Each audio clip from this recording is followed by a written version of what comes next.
it's hard to call people out of things when emotions are really high. So I think that if we manage to settle into a Biden presidency, I think that's probably a more effective time to like push into those issues with people who are just like, those things feel really raw for them right now. And it's not that we should stop talking about them while they are, but just thinking about like how we can heal the church and things like that. I think it's good to push into those things while people are being more reasonable, when they're ready to work, when they're ready to look at things more objectively, and when they don't feel so in the moment and so like pressing.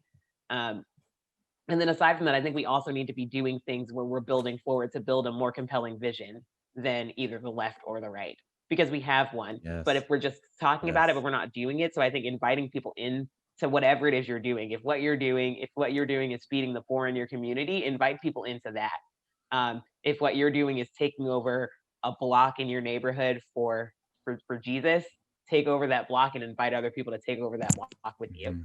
Mhm.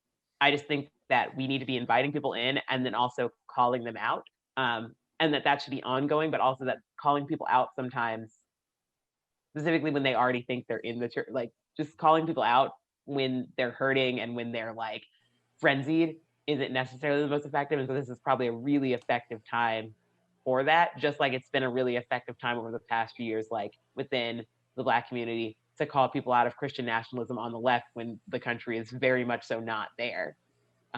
Because it's much easier to say, see how this didn't work for you, see how this didn't further the gospel, see how this didn't, like, okay, like let's not just revert back to that later. Like, let's learn from this moment and move on.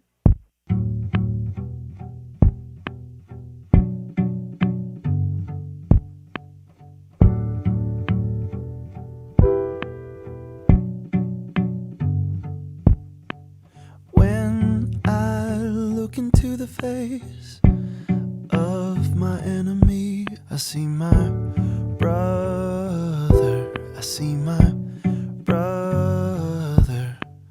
When I look into the face of my enemy, I see my brother. I see my brother.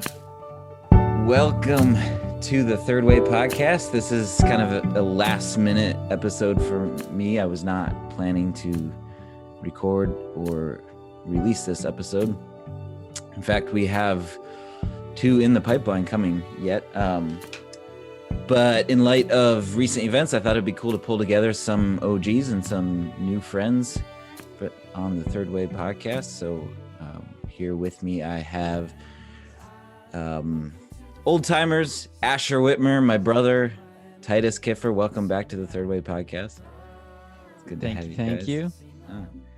And then also joining us is Rebecca Mui and Kimberly Kurtz, who actually we've recorded an episode together already. And I was actually planning for that to be the episode that we release this time, but in light of current events, I thought it'd be cool to get one out. But I wanted to record an episode specifically in light of the insurrection, I guess we'll call it, on Wednesday, the riots that went down on Capitol Hill, January 6th. But then also just in light of the election and the changes that are going to be coming up in American politics. This season of the Third Way, obviously I've only released 1 episode of the season so far, but I've really been exploring the question of if we as Jesus followers, and specifically as people who kind of self-identify as kingdom people or King Jesus people, if we're gonna say we shouldn't be involved in politics, that the kingdom of God is an alternative kingdom, that we're supposed to be focused and engaged in the kingdom of God and kind of avoid or just not get ourselves involved in the politics of Babylon, be that wherever we are. If we're going to say that we should kind of avoid that and not vote, not run for office, not put forth legislation, then how do we pursue justice? And what does that look like to pursue justice and to pursue righteousness And so I had kind of a general conversation with Matthew Milioni in the last episode, with Kimberly and Rebecca. We discussed community, kind of was the central topic. I had a conversation with Zach Barkman about missions. And I've got a lot of other conversations kind of exploring that train of thought that are yet to be recorded, but they're in the pipeline. But yeah, so I just kind of wanted to talk about, and maybe particularly kind of discuss, get your guys' thoughts about Christian nationalism. I feel like the display on Wednesday was not, I guess none of us are probably entirely sure what it was. But there were traits of Christian nationalism that showed up, with, like, there was a big Jesus 2020 banner. There was a couple of those types of things. There were a couple crosses there, which I'm not sure. That doesn't necessarily mean that those people with the crosses that were praying were necessarily with the protesters, except for some of the prayer warriors had Trump banners, drapes around their shoulders, and so that kind of indicates that maybe they were there with the rioters. That's what I do, and I pray too, to be fair. You robe yourself in Trump banners? Yeah, absolutely. It's kind of like my version of the head covering. Well, there's a couple things we might have to dismantle there. We just had a description of Christian nationalism. Yeah, exactly. And terrible. I wonder, sorry to keep derailing you, but I wonder if there'd be a market for Trump head coverings in Lancaster County. Oh, no. I've seen some American flag head coverings, and those made me super uncomfortable. I was like, oh, Yeah, it's who like made this? that should They be had- oxymoronic, but They have the face mask. yeah, the face masks are definitely there. Yeah, well, so I kind of, maybe the first thing that I'll do is go over this timeline that a mutual friend of ours put down. I didn't ask whether I should name him, so I won't, in case he doesn't want to be named on the third way. But I just thought it would be interesting to go over this, just to give the lay of the land of what happened on Wednesday. So at 2:15, rioters entered the building. Rioters enter building. Oh, wait, I am jumping ahead of the timeline. Well, I think he described a little bit of Trump's speech and some of the speeches that went ahead of him. So Trump gave a speech, and I actually have the transcript here as well. But if you read through that speech, it seems that is, am I the one scratching? Is it my mic? No, I just heard something. Okay. Go on. Might be. I'm going to see how many times I can derail you from your train of thought. I'll do more editing than I want to. Yeah, so Trump actually, before everything happened, he gave a speech. I didn't even realize the speech was happening at the time. And if you read the transcript of the speech, it seems like he mentioned that they were gonna walk down to the Capitol, or and it just seemed kind of like he was telling them to fight, that they need to show strength and not weakness. And so in this timeline, go ahead. Does he say in the speech it's going to be wild? I saw somewhere that he said that, but I think that was an earlier tweet or something like that, because he'd been advertising it for weeks on his now banned Twitter. So in the speech, he says, all of us here today do not want to see our election victory stolen by emboldened radical left Democrats, which is what they're doing, and stolen by the fake news media. I'm not even going to try to impression Trump. So just listen for his voice as I read these words. That's what they've done and what they're doing. We will never give up. We will never concede. It doesn't happen. You don't concede when there's theft involved. And then he keeps kind of that same type of rhetoric. They won by a landslide. This was not a close election. They will stop the steal. And then the crowd shouts, "Fight for Trump, fight for Trump, fight for Trump." And then he says, "Thank you. I'd love to have, if those tens of thousands of people would be allowed, the military, the Secret Service, and we want to thank you, and the police, law enforcement." I don't entirely know what that meant, but it sounds like Trump rambling. He's thanking those people. Goes over that. And then he says if Pence does the right thing. Anyway, so he's really kind of foaming the crowd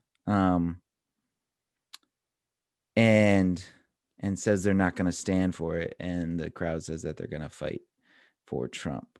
And then after that, at 2:15, rioters entered the building into the Capitol. Pence is escorted out of the Senate for his safety. At 2:24, Trump almost immediately eggs on the rioters with this tweet: "Mike Pence didn't have the courage to do what should have been done to protect our country and our Constitution, giving states a chance to certify a corrected set of facts, not the fraudulent or inaccurate ones which they were asked to previously certify. USA demands the truth." And then at 2:38, after there has already been a lot of violence and looting, Trump tweets an astoundingly weak request, unlike any response he's shown in the past to other rioting. This is his tweet: "Please support our Capitol Police and law enforcement. They are truly on the side of our country. Stay peaceful." So in previous, I think the reference there is that in previous riots this summer, Trump came through very strong. He called for law and order. He called the rioters thugs and was just being really forceful. Whereas this tweet, when it comes to his supporters rioting, he's very kind of weak and calm. And then at 2:44, shots are reported fired in the House chamber. 2:45, rioters enter Senate chamber. 3:05, DC Mayor and Pelosi request National Guard. 3:13, Trump gives another weak tweet only asking for peace. "I'm asking for everyone at the U.S. Capitol to remain peaceful. No violence. Remember, we are the party of law and order. Respect the law and our great men and women in blue. Thank you." At 3:35, Pence issues a strong rebuke to the rioters. "The violence," quote, "the violence and destruction taking place at the U.S. Capitol must stop, and it must stop now. Anyone involved must respect law enforcement officers and immediately leave the building." At 4:05, Biden issues video calling on the mob to pull back and on Trump to go on national TV and demand an end to the siege, which has been now going for almost 2 hours. 4:17, 2 hours after the rioters first enter the Capitol building, Trump finally shares a pre-taped video, tells them to go home, and says, "We love you. You're very special. Go home in peace," failing to issue any call for arrest and charges to be laid. 8:30, a woman who was shot dies, bringing the death total for the pro-Trump riot to 4. And then at 7:10 p.m. on the next day, January 7th, over 24 hours too late, Trump finally issues a statement rebuking the rioters and calling them to justice. You can easily find these times and this timeline or a semblance of it online with a bit of searching, but that's roughly an overview of how it went down yesterday. And like we said, amidst in there is a smattering of religious symbolism, Jesus 2020 signs, a cross, prayers, people praying with Trump banners draped around their shoulders. And obviously we know that the Trump movement is deeply embedded in religious terminology, in religious language, in apocalyptic language. And a lot of people feel deeply religious about their vote for Trump, or at least it appears that way from how they talk, in the passion with which they pour forth in supporting Trump. I don't know. Do you guys have any immediate thoughts or things that come to mind According to the Atlantic, the January 6th was the day they were also having like a Jericho march in Washington. So they were organizing it. The page is down now, but there were sources up.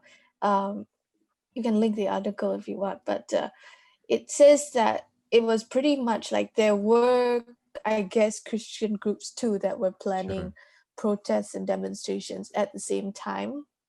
About that quote that Titus mentioned earlier, Trump had tweeted to tell people to be there. Big protest in DC on January 6th. Be there, will be wild. Oh, that when was that tweet? December 19th. Okay. Maybe the Jericho March is what gave them the supernatural ability to enter the Capitol. That's why it was so easy. The walls came down. How many Jericho marches have was there been? That? Yeah, because they did one in December too. Yeah, because Eric Metaxas was there. I just remember that. Mm-hmm. And it seems that according to the New York Times, people had been posting pictures of weapons and like on forums and stuff. Like they were kind of making their intentions clear. There's definitely been a couple Jericho marches just kind of being so close to DC. It feels like there's been a lot of pro-Trump protesting and just activity kind of going. Well, and then you add into that like all the conspiracy around. I mean, obviously a lot of this is fomented by the conspiracy that the election was stolen. But I think that's the thing that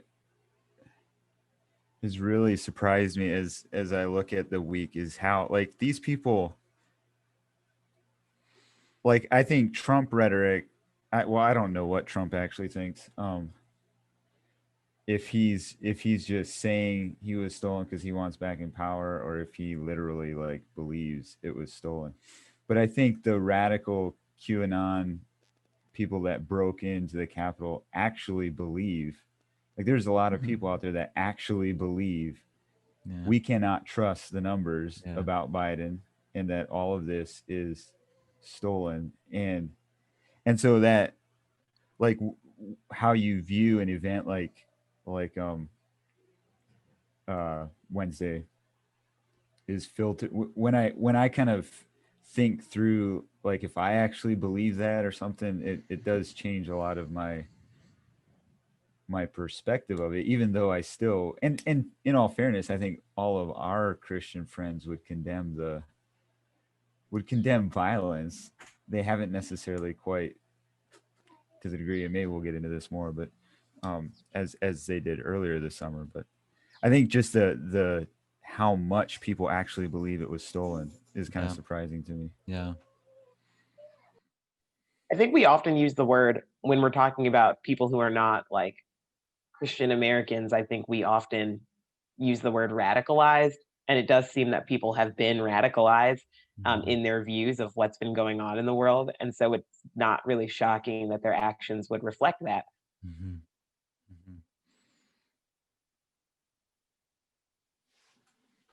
So there are like Facebook groups and stuff that the New York Times reported that people were like taking photographs of weapons, assault rifles, saying that they're going to bring them. And they were talking about occupying the Capitol. They were talking about forcefully getting Congress to overturn the elections. This was in a Red State Secession group on Facebook. Red State Secession. Yeah. So I guess and I mean I seriously doubt anyone listening to this is someone who's of the mind to say that it was Antifa. But I feel like that's been fairly well debunked. I'll put some links in the description. But it is interesting to me that the thing that I just think about is how quickly people who wouldn't give an inch to, the Black Lives Matter protests of the summer are immediately defending their people. And just like I've even talked to people who are just like, Trump supporters don't do that. That's just not, it's gotta be Antifa. And they're and they just have this idea that like, this is just not, it couldn't be Trump supporters. It couldn't be actual Trump supporters because Trump supporters don't do that. It's like this weird, what's the term for that? Cognitive dissonance, like when reality doesn't meet your expectation. And you have to find some way to explain it. And it often ends up being a little bit just ridiculous. And it's also a classic example of the no true Scotsman fallacy. Like, no true Trump supporter would do that. And I think the reason for it is people have constructed a worldview about good versus evil that is neatly divided along partisan lines. And when you've constructed that worldview and you sincerely believe that your side is not capable of that kind of thing because they're clearly the good side. And then, like you said, when you have facts come in that create that cognitive dissonance, you need to find some way to resolve it. And rather than letting it shake your worldview, you are willing to come up with conspiracy theories or believe conspiracy theories. And you're already primed to believe conspiracy theories because, I mean, that's kind of what this what Trumpism has become toward the end of 2020. It's basically become that. And so it's really not too shocking. And at that point, like, and I have people in my life who are like that, who will immediately go to conspiracy theories. And that's a really sad place to get to, because at that point there becomes less hope. If you are living in such an alternate reality that literally nothing can penetrate the stronghold of the ideology that you've constructed, then that's a really dangerous place. And I mean, it reminds me of what Jesus said when he talked about blaspheming the Holy Spirit. I mean, that's a little strong. I don't really think that meant believing conspiracy theories, but there comes a point when you've hardened yourself to the point where you won't be able to be convicted by the Holy Spirit anymore. I don't know if that's what that verse means. Maybe Asher can speak to that. But and I'm once again, I'm not saying that's what conspiracy theorists are doing necessarily, but it's similar in that when you have constructed this this way of viewing the world that literally anything you don't want to believe, you just come up with a conspiracy theory so you don't need to believe it. There's very little hope anymore unless you can really get underneath that and not try to hit them with facts, because fact checking websites are part of the conspiracy, but rather kind of come underneath like what got them to that point. And like, why do they think that one side is light and one side is darkness? Why do they divide it along partisan lines? And I think that we have to get underneath that before we're going to make any progress with these sorts of people. It seems to be that some of it like comes from people living in like a cultural bubble that they're only hearing. Like, even if someone wasn't radical right wing or whatever in 2016, but maybe everyone else that they literally talked to and knew, or that was part of them, like their group, if everyone else is going in this direction, eventually if you keep hearing all these voices in the echo chamber, that's the only reality that you know.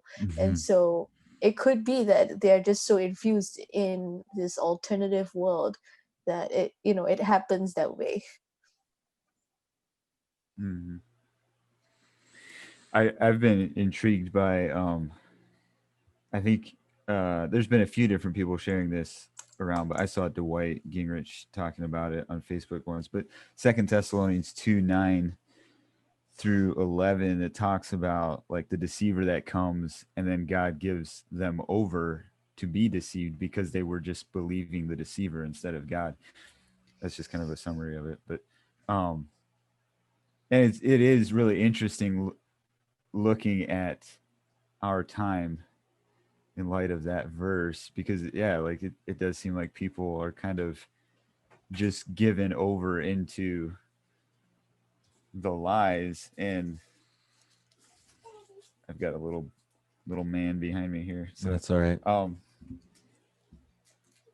So instead of, like, I don't know how much of it is a spiritual thing, God giving over to deception, what all that means, or how much of it is just the fact that we believed Breitbart when they said that they were completely unbiased, and the media is totally false, and we forgot that they are also media. And like, it does seem like there's some practical things that we could be doing or remembering to actually get to the bottom of things. But yeah, Trumpism has kind of become just believing in conspiracy.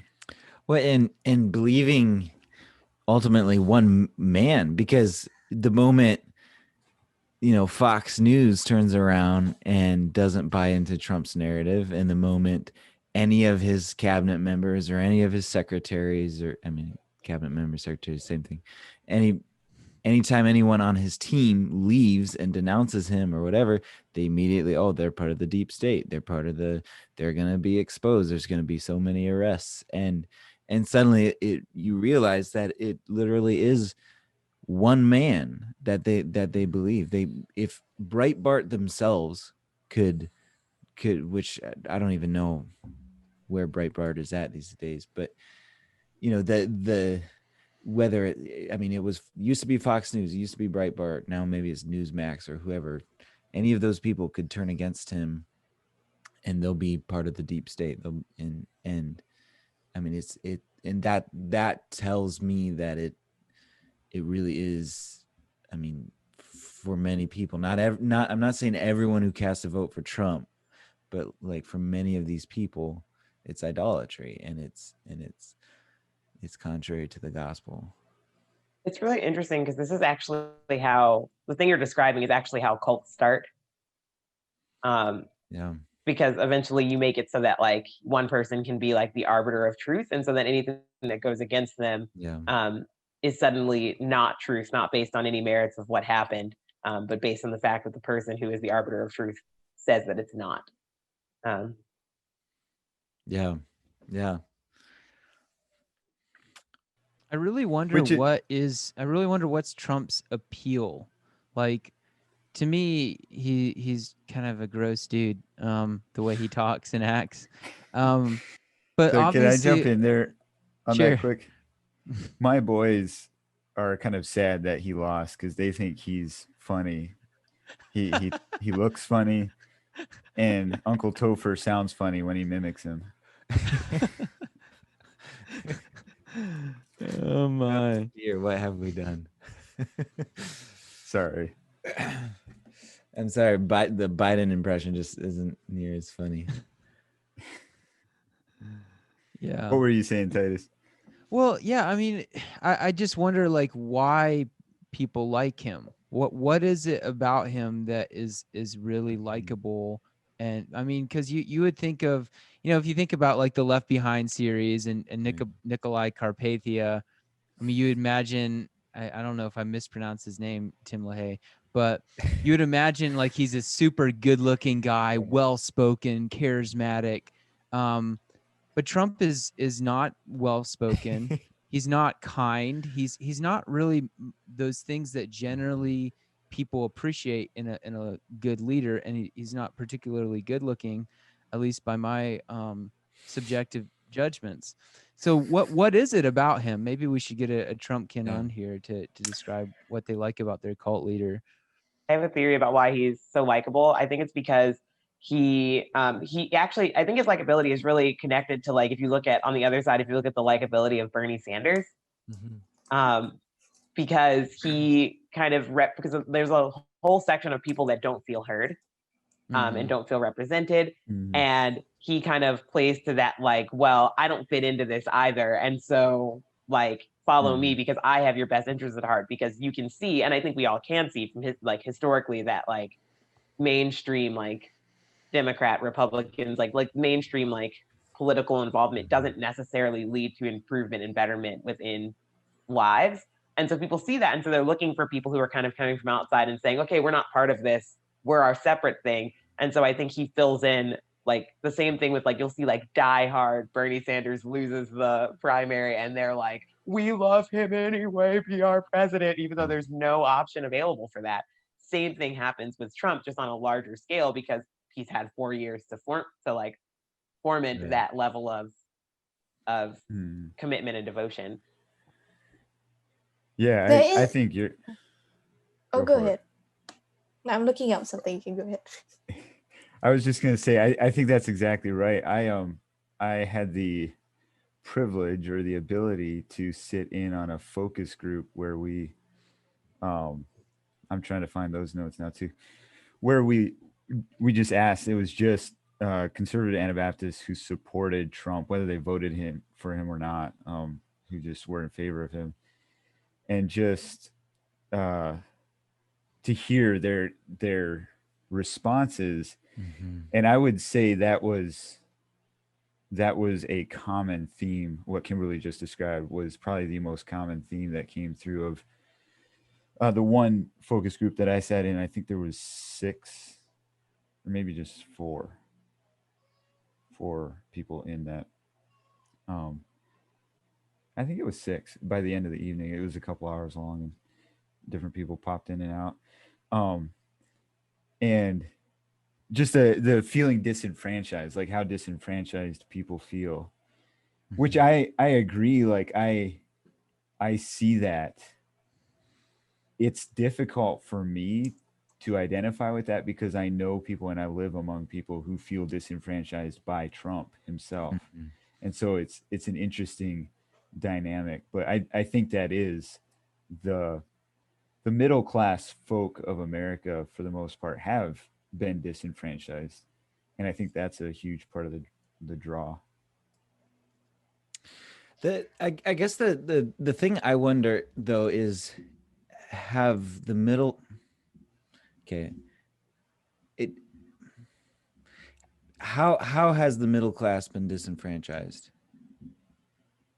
Like, I know that that's kind of a popular narrative, especially among, Trump supporters, but like how, because the question I'm wondering is, so in the Obama years, and I don't know if it necessarily is Obama or just happened to be the period in American history and in technology, the rise of social media and all that stuff. But just for time reference, it, like a lot of other disenfranchised people, found their rights, so Obama was the first Black American, Black president, American president. And but was he an American? And that's how Trump got his start, was questioning that. Always. That's not how he got his start. And that's how in recent years he got into that form. But anyways, what I was saying, doesn't he still perpetuate that? He might not be. Yeah. He but anyways, so here was 2008, the America elects for the first time a non-white person to the office of the presidency. And so you have that, and then also you have the Supreme Court ruling on gay marriage, and you have abortion rights, and all, like, there's all kinds of different things that are happening in those years. Immigration is a conversation that's happening. And did the middle class actually get disenfranchised, or did they just not have as much of the pie as they used to? Or as much of the focus? Yeah. The term for what you guys were describing earlier is called populism. There's populism on the left and right sides, but generally what people describe about populist leaders around the world is exactly what you kind of see in Trump, because he speaks in a way, like he relates in a way that is like against the elite. So the president before him was someone who was very like well spoken, who knew how to interact with people, who knew how to like look like be nice and stuff like that. So he came along and he's like he portrays himself, I think, as the opposite of that, because he's the populist, at least of the right wing. And he kind of so in doing that, in portraying, in having a completely different public image, I think it is a kind of populist, like people can identify with that. They want someone who actually sounds different. About the question after that, it majority, the rights of the majority, or the privileged in society, people are going to hate that word, they generally are not the ones under threat. But populism is not about minority rights. It is actually about, I think, majority rights. You just need to convince people who have privileges that they're going to lose those privileges, and then they will react probably even more than people without those privileges, I feel. I've definitely observed that in different countries, where you just need to tell the vast majority that they are suffering and they're being oppressed by the minority, they're being kicked out, their voice is being whatever, and then they have the numbers and the kind of like force to react. Yeah, I don't know that like middle class rural white people have any less rights or are doing any worse in recent years. I think it has more to do with just the cultural conversation and feeling like the emphasis on diversity and the rights of minority ethnicities feels like, you know, they're being marginalized, because, you know, that's threatening to a lot of people, especially if they have a bit of racism left in their hearts. So yeah, I think, honestly, I think politics in America has a lot more to do with identity and tribalism and just feeling like you have a place in the world and who your people are than it has to do with policy. Like, I don't know that people honestly care that much about policy anymore. They just want to know who the bad guys are and who their people are. Which interestingly is what Christianity is supposed to provide. I mean, Christianity is supposed to provide a sense of belonging, your tribe, your identity. You're supposed to have a hero who you can look up to, just like you know, the Republicans have found their hero. And it's supposed to also provide a framework for the good world. Like how is society run in a way that brings life and justice and peace. It's supposed to provide all these things that people are looking for in their political tribes, which is why adherence to one of these tribes is treasonous, and it's actually it's missing the core of what Christianity is supposed to provide. I think we you were talking about Christian nationalism. I don't a lot of people, I'm not sure if we realize how embedded Christian nationalism has become, or not has become, but maybe was from the beginning of our formation as Christians, even in America. Like, especially our generation and, you know, recent generations.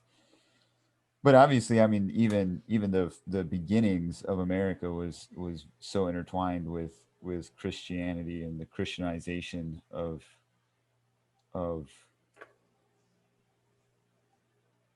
a society, of culture.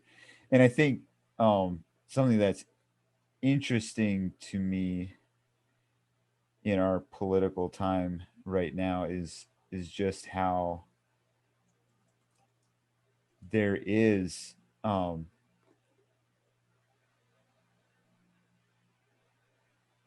this is yeah, it's just an observation that I've had, and I don't know how it's going to land or whatever, but um so like, I'm not the typical conservative Anabaptist person. My parents haven't been. I've not really grown up in that setting, and I'm not a, you know, definitely not. My wife doesn't wear a cape dress and European style covering. And so I can write about stuff that pushes against some of those cultural norms within Anabaptism, and a lot of people will affirm it and get excited about it and be, yes, that, talk about freedom and in the grace of God and leaving legalism behind. Mhm. There have been a lot of the same people who were really on board with that type of writing that I used to do a few years ago, who now have, to me, it feels like they attacked me when I address issues of Christian nationalism or racism. And I think I wonder if there's not somewhat of a psychological process that's happening if you're leaving the Anabaptist church, or if you're leaving that upbringing, or if your church is kind of morphed into like a, I don't know, a quasi Anabaptist Protestant or something, where like you kind of vote now, Yeah. but you're still kind of culturally Anabaptist or something. All of a sudden, the way we go about kingdom work, we kind of buy into the whole voting, the whole like coercing a nation to be Christianized or to act in a Christian way. Mhm. And that's probably how I would define Christian nationalism, is trying to coerce a nation state to Christian ethics or values. That is not to say that we don't be Daniels and Esther's in trying to nudge our Babylonian governments toward the way of God. But they weren't, like, as we see with them, they weren't, I mean, they're kind of unique examples because they were placed in much higher positions of power than what any of us will ever be. But they weren't trying to insist their morality on, but rather were kind of living out their morality. And when their advice was sought, they gave advice accordingly.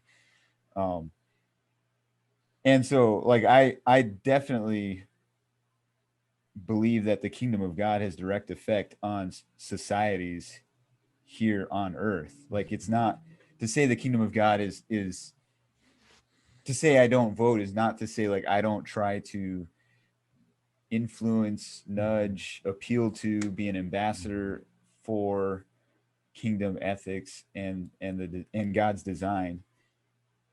It just changes how I go about doing that.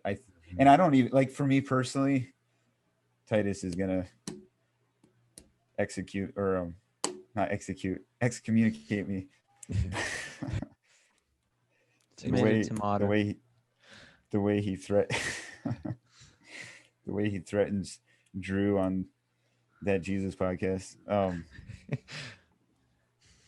I don't know, like, maybe 10 years from now I'll hear a really convincing argument for voting and change my mind, whatever.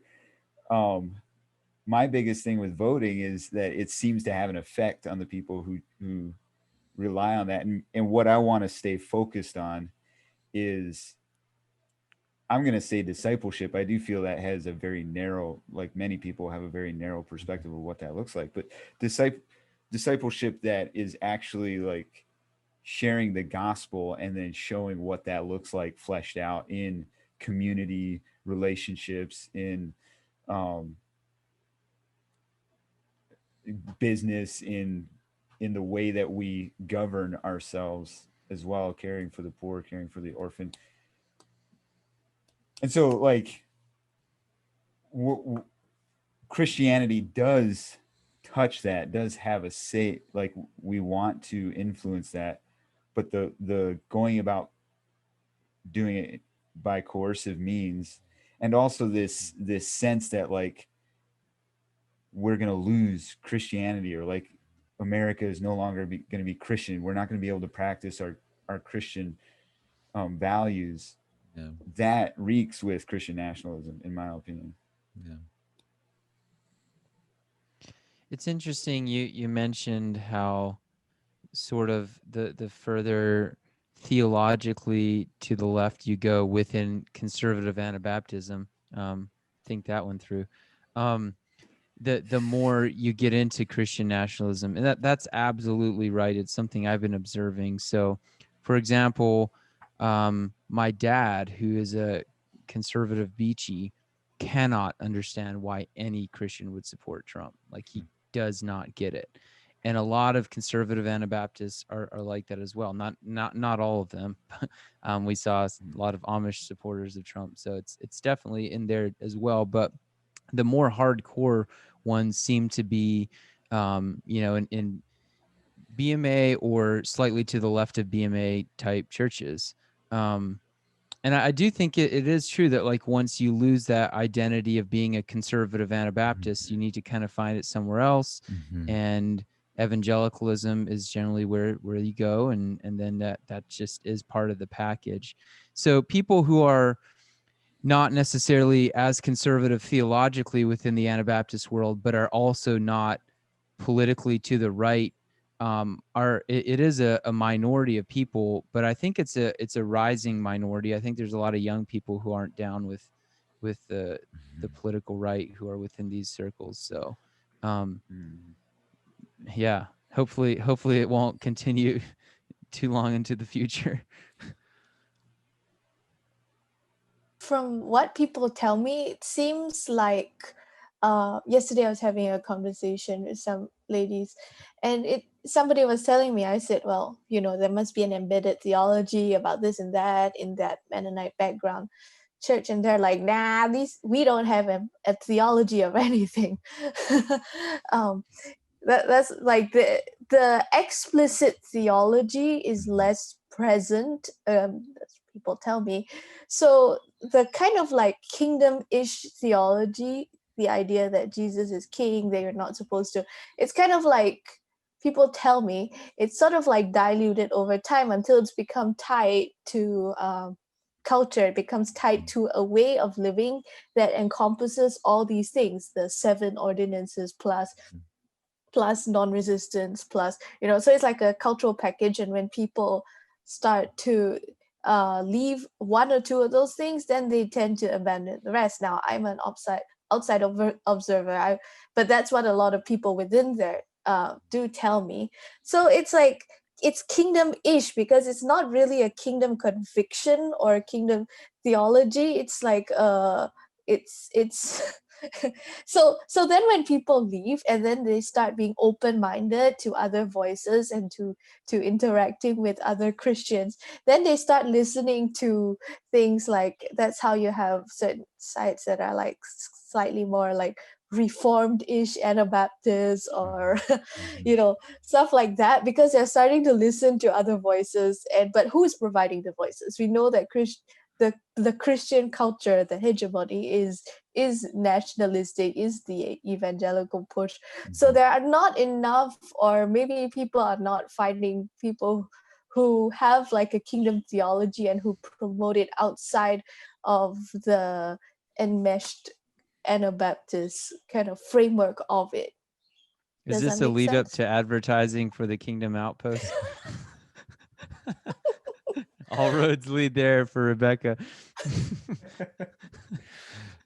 So is she the one behind it? She's kind of the Pope by now, yeah. Pope Beck. Yeah. That's the impression I got though when I first interacted with Anabaptists. They're like, yeah, we have this kingdom theology, but we also have this really like wonderful way of dressing that you gotta try.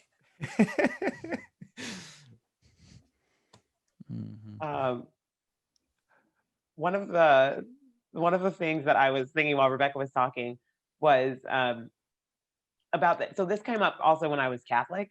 So back when I was a member of the Catholic Church, I did CCD, and I would have these kids who came from classes of just like generations and generations of Catholics, just everyone was Catholic.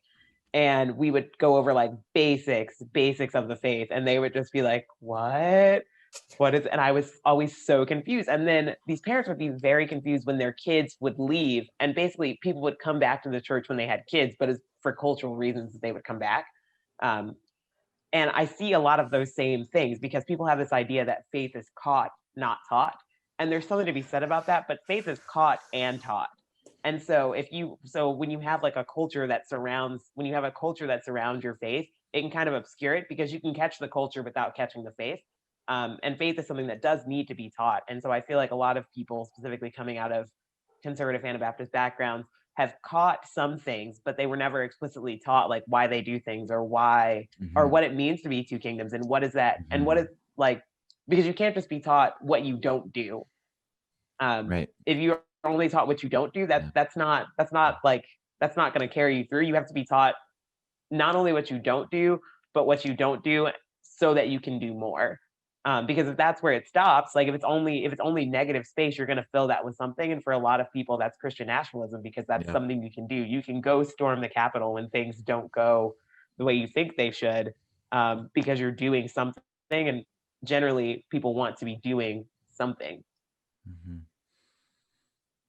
And like, I feel like some people might excuse themselves when we talk about the Capitol, but I mean, I remember over the election, there were people going to the ballot where the ballots were being counted and with their Trump gear on, praying and doing all night prayer vigils and stuff to influence through the power of prayer the election results.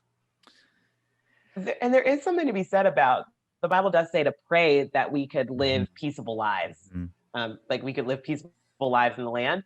But I think there's two things. People are missing the fact of who was saying that and what land they were saying that in, because Christians were not living peaceable lives in the land at the time. So it doesn't say secure a peaceable life. It says pray for a peaceful life, which is not the same as demanding or aggressively securing.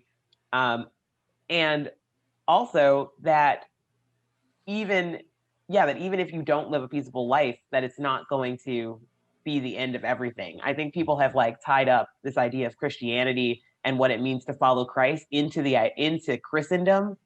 This idea that everyone else will support you in your following, in some form of following Christ, and they're very different. And I'm kind of leaning more and more that Western Christendom is in fact opposed to the gospel of Christ. And while it might have been helpful for like the propagation due to like language and like printing and all of those things, that as it stands now, it's entirely opposed to the propagation of the actual gospel.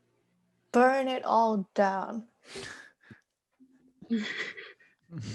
But actually that verse you brought up, Kimberly, not literally, for our raving fans that are listening, don't literally go burn down Christendom. Theologically, because Christendom is a construct, is a historical construct. Actually, it's almost obsolete except in America. No, but that verse where you were saying, Kimberly, the agency is actually within Christians. It's not that the government provides that peaceable life for you. That verse says that you may live quiet and peaceable lives. So the word quiet indicates like that it is something that you choose to do. So the agency within the Christian or within the church is to live a quiet and peaceable life, regardless of wherever you live. You can choose to be peaceable. It's not that the peaceableness is provided by the political landscape, I think.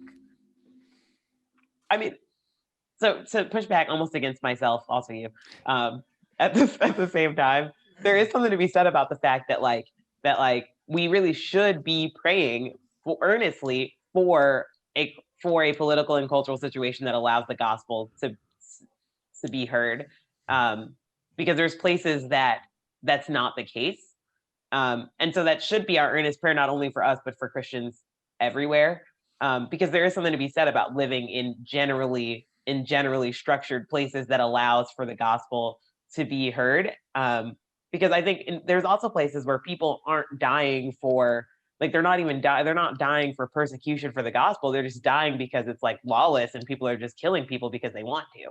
And so the gospel isn't really being propagated there either. And so there is something to be said for that as prayer, but and as fervent prayer, but that hope is going to come from Jesus and not from Trump and not from Sanders Right. and not from any of those people. Right. I'm What- curious. Go for No, it. go on. What you were just saying, I'm curious what your guys' response, if I can throw a question out there, Christopher. Yeah, go ahead. The like what Kimberly just said about praying that the government would be able to facilitate the propagation of the gospel. Why, and I'm not saying Kimberly was insinuating this, but a lot of people will insinuate this, that if with Biden as president, that's going to be hindered, and that's kind of like the counter between the Republican and Democrat, is like the Republican will allow the gospel to go out. Is that actually true? Like, because that narrative was there with Barack Obama too. Like, the world was coming to an end. Like, I remember people thinking, literally saying, standing around in church after services and surmising if Barack Obama was the Antichrist. and like Christianity was coming to an end. And ironically, he literally says about the same exact thing Trump does in his Christmas greetings. So here, but I'm just curious. Yeah, like why do we have that narrative, and what does it look like for a government to be, as you said, we should pray for? So when I think about how a government should be, the second part, like when we think about how far the gospel spread in the first couple centuries of the church, we think about how far the gospel spread in the first couple centuries of the church. It didn't mean that there wasn't persecution. It didn't mean any of those things. The gospel spread way more exponentially then than it seems to be spreading right now. And they were under persecution. So the propagation of the gospel isn't tied to like quietness. It's often tied to structure. So it's tied to things like it's tied to things often like open travel and like Open borders. Yeah, actually, our border rules actually make it more difficult. Our current border laws actually make it way more difficult to spread the gospel in a way that's effective and can reach further. I'm not sure why people think that. Like, I think it's because there's been this whole religious right movement, but they think that the gospel can't be spread under a Democratic president, or even that would be lessened, because it's not as though it's spreading in. Like there's been times in the history of the church that have had both more and less persecution that have had more effective dissemination of the gospel. And so this idea that like the right and left, that it depends on which one of them is in office, is going to be like how the gospel spreads, I don't think is true, because I would say that especially right now, the witness of Christians is not spreading the gospel in the United States. And even our like border laws are not facilitating a further spread of the gospel outside of the United States from the United States. So I also think it has to come back to this idea that like, if you're putting your hope in the wrong person, because because your hope is not in a Democratic president, your hope is not in a Republican president, your hope is in Jesus. And if you're fervent in prayer, I mean, he says, what father who, if you ask him for a loaf of bread, will give his son a rock? If you ask him for opportunities to spread his fame and glorify his name among the nations, he's not going to give you not those opportunities. And so I think you're kind of focusing on the wrong, not you specifically, but I like are focusing on the wrong thing, because if you ask God fervently in prayer, that's what he's going to give you. And especially if we know it's his will that all should know his name and all should hear the gospel. And if that's what our prayer is, and we're fervent in that, and if we were fervent in that as like a group, like he's definitely going to hear that and answer it. Yeah.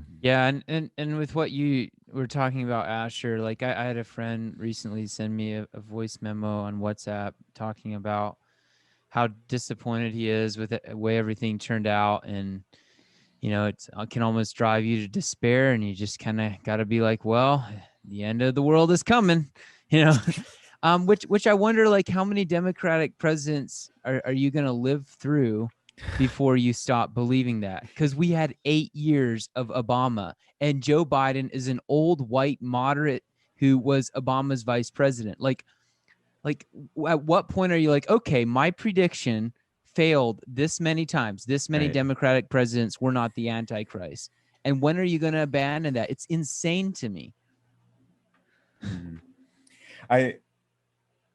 Maybe we're straying. I have another question.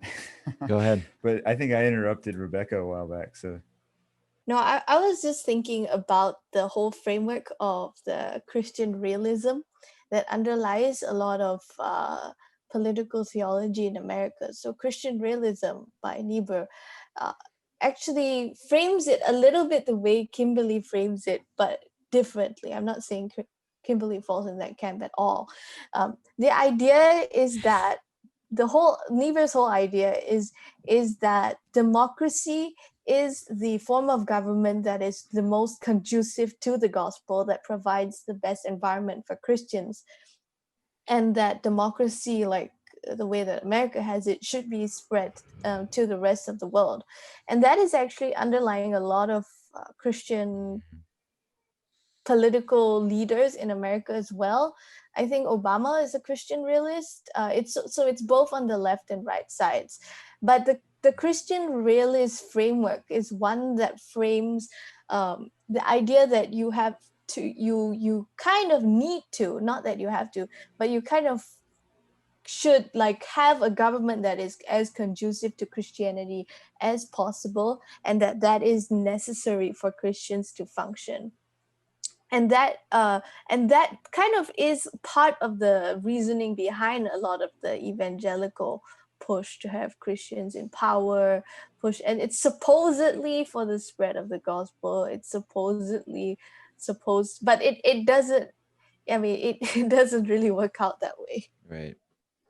I would object strongly to Niebuhr that democracy is what adds to the spread of the gospel.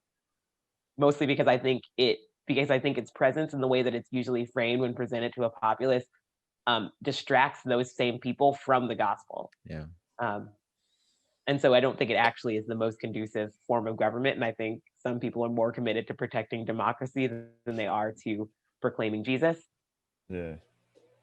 It might be more so than like extreme communism or something, perhaps. But like the thing about those arguments is that it, like what Kim and Rebecca were just saying, is it takes the focus off of what actually spreads the gospel. And it's like, we can create this structure that'll somehow like,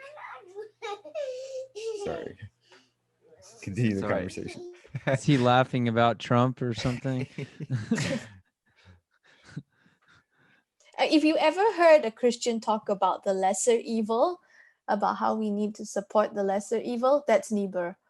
After the Second World War, he was a pacifist before, and after the Second World War, he was like, no, we need to do something to stop the worst evil, like Nazism. So he came up with Christian realism, the idea that, yeah, it's not the best. It is coercive. He admits that the democratic government is coercive, but he's kind of like, we should support lesser evil. And if you hear a Christian, like you hear that a lot from the conservative right-wing Christians, and that is definitely like, yeah, that's Niebuhr.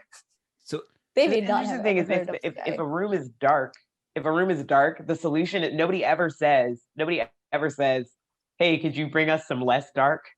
No, we talk about bringing light. Like, but for some reason, when we talk about politics and the way that a country's going, we're like, oh man, if you could get some less dark in here, that would be a step in the direction of light. It's not. What we really need is some less dark. That's a really good point.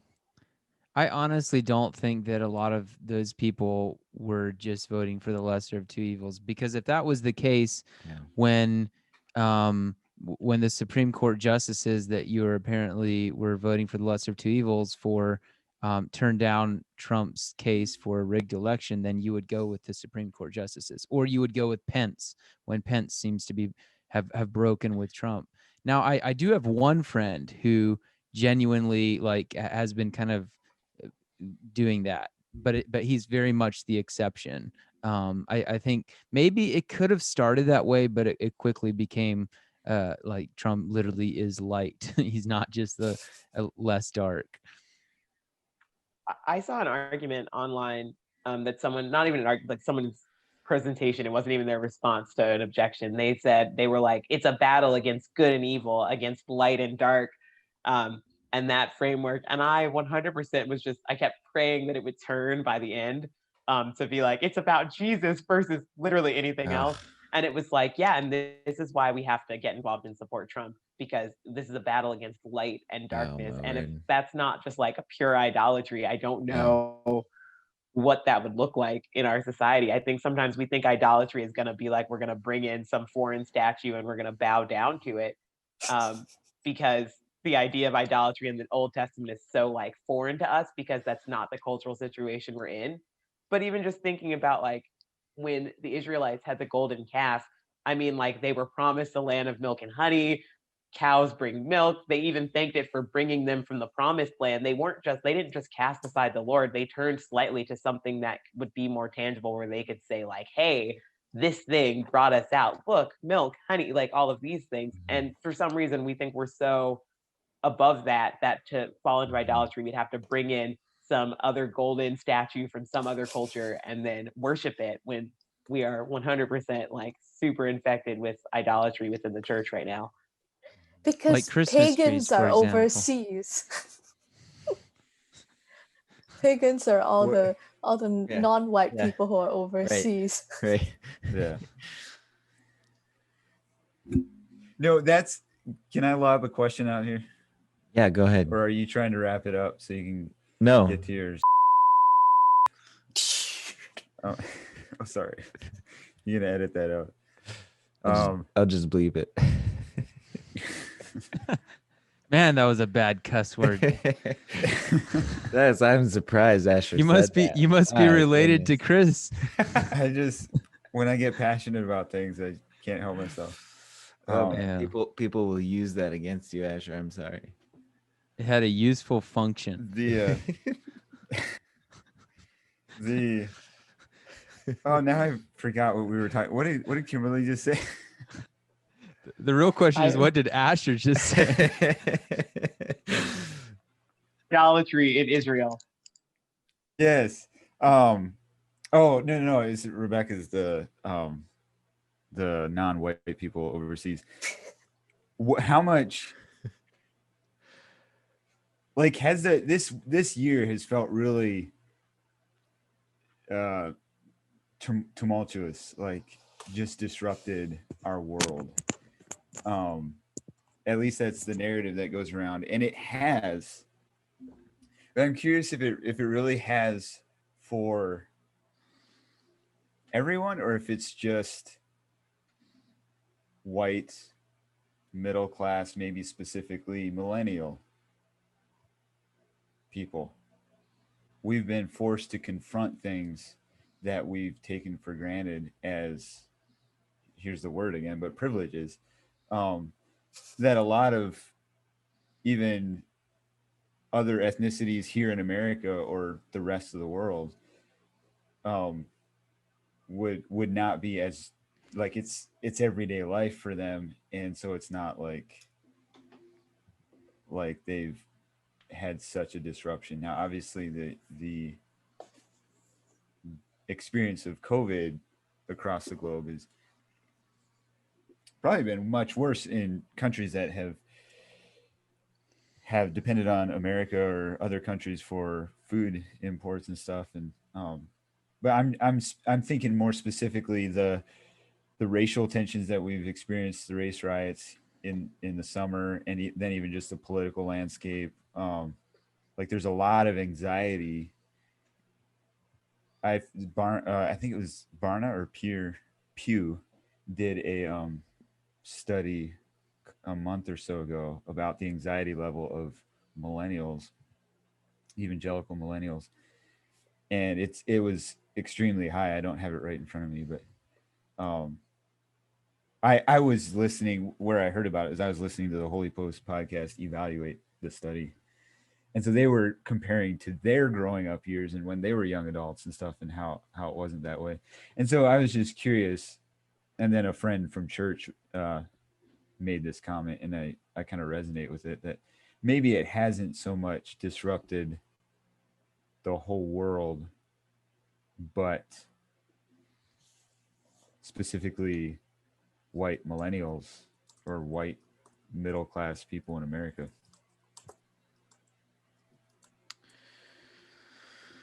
What do you guys think?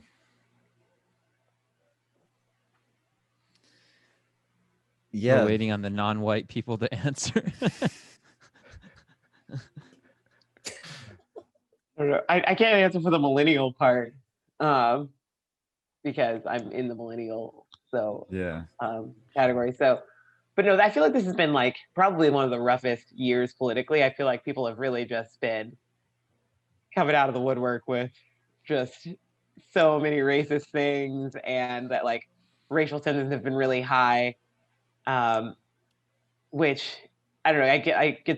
Always gets concerning and alarming when you're obviously not in the majority. I mean, like, it's one of those things where like when people started calling for race wars during the protests this summer, there were like some voices that were kind of calling for that. Just like numerically, that's not a war that like people who look like me win. And so I think that stress levels were high about that. I think people were really stressed about not feeling like they had a home and a culture.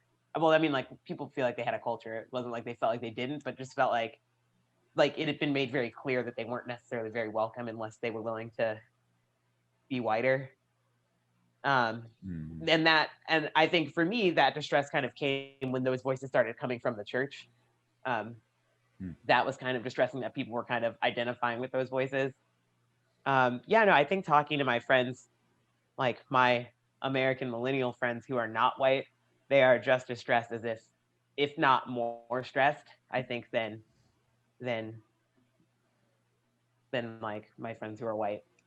I'd probably say actually that, like, just anecdotally, that my friends who are not white have been more stressed out about the goings on this year than my friends who are white.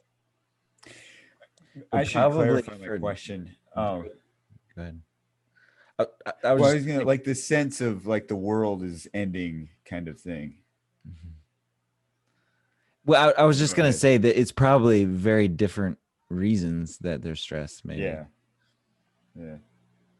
Yeah, I don't know. I haven't sensed any, like, the world is ending, but I also think that part of it is that, like speaking for myself and, like, my family and my friends, but, like, the Black experience in America has not been one of, like, excessive prosper and platforming and things like that. And so it's not a shock. Like I don't think, like, it's uncomfortable, it's irritating, which is, to put it lightly, but, like, it's not a shock. Like, no one in the Black community is like, man, I can't believe that I would not get a fair shake, or like that I would, like, that's just not happening. And so there is this idea that we might be, that, like, I've experienced, like, more, like, direct and obvious, like, stress levels being raised, but very little shock, where I felt a lot of shock coming from a lot of my friends who are white. And I respect them for their shock, and I, like, feel that, but I just don't, like, no part of me has been shocked. I think where the difference lies. What does it look like to respect them for their shock? Like, I don't need to, like, make fun of you or be like, or just like not care. Like, I can be like, it's like I can be empathetic. Like, I can understand, like, when something has happened that I didn't expect to happen, how, like, that initial, like, surprise can almost, like, amplify the way that I feel about it. And I don't need to pretend like they should have had not that amplification, but and so, like, I respect that that's a real feeling that I felt about other things, but it's definitely a chosen empathy. It's not just a thing where I'm like, oh, I feel this too, because I don't. Yeah. That's what I try to tell you guys, because, like, I always say coming from Asia, I always say that like it's not surprising to me if something bad happens. I don't have this feeling that everything is going to turn out right. Americans, I feel, have a sense of like, I'm going to be fine. Everything is going to be fine. I'm going to be safe. I'm going to win in the end, because that's what I guess the messaging is like we're victorious, we're exceptional, etc. I don't have the sense that I don't have the assurance or like the experience, like everything is going to be great. And I think that's what Kimberly is describing. But when I talk to Americans, that is the that's what I try to say. Like you're not certain you're going to be safe. You're not certain things are going to continue the way that they are. Or you're going to be fine. That is not set in stone. Just because you assume it to be doesn't mean that it is. Yeah, I think that's, and Asher, correct us if or correct me if I'm wrong, but I think that's maybe what your question was getting at, that like especially white Americans like assume that America will never fall and that like we will always be comfortable and prosperous. And when your capital gets taken over by protesters, like and you have the kind of riots and the pandemic and the sort of president that we've had, like it's certainly not a guarantee. And when there's so much uncertainty in the nation, like a lot of that security has been beginning to erode. And we have no concept for like what it could look like if America's not on top, like if America's not exceptional. Even the fact, like very likely within our lifetimes, you know, China will be the dominant superpower. Like that freaks Americans out. We don't know what to do with that. That seems like the end of the world to us. Or China. just China. Or just Asia in general being kind of the leading trendsetter, culture setter. Yeah. I don't know what I'm trying to say. And that's what I was. Yeah, you're right, Titus. That's what I was trying to get at. The feeling like we are experiencing maybe more, although it is like Christopher said, over different things. We're experiencing more of what a lot of people have experienced all their life. The whole idea of making America great again is the idea that there is that America is the greatest, that it is superior, that it's the world's only superpower, and that the whole thing is driven by the sense that like we have been displaced and we need to, you know, get back on top, and we need to, so that is the rhetoric that has been going around.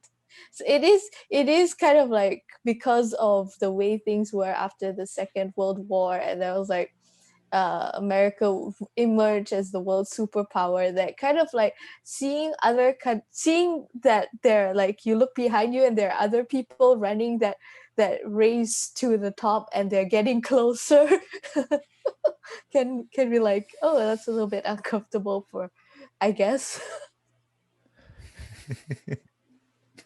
I don't know. I guess at the same Go on.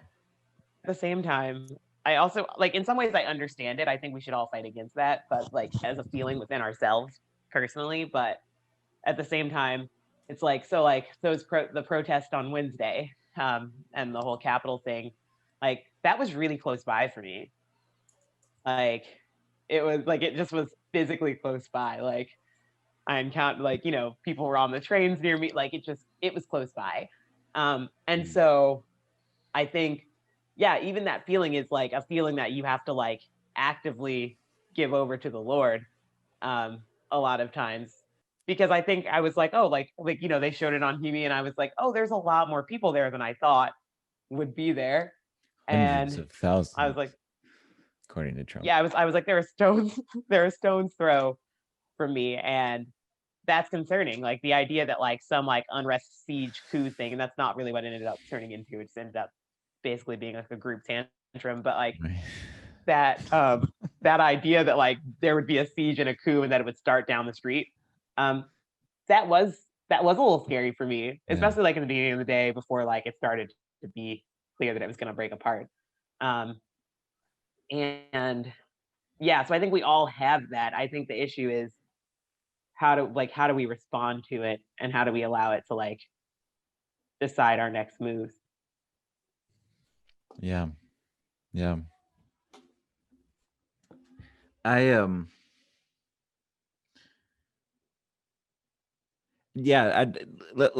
go there. I had a few other thoughts, but this is a great time to just kind of bring up the kind of the main thing that I wanted to talk about. And that is so we have,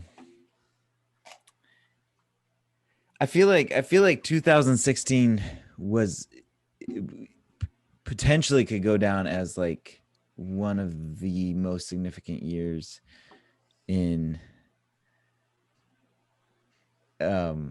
I can't multitask, guys. I can't read your messages and talk on the podcast at the same time. Why do you think we're sending them? That's the point.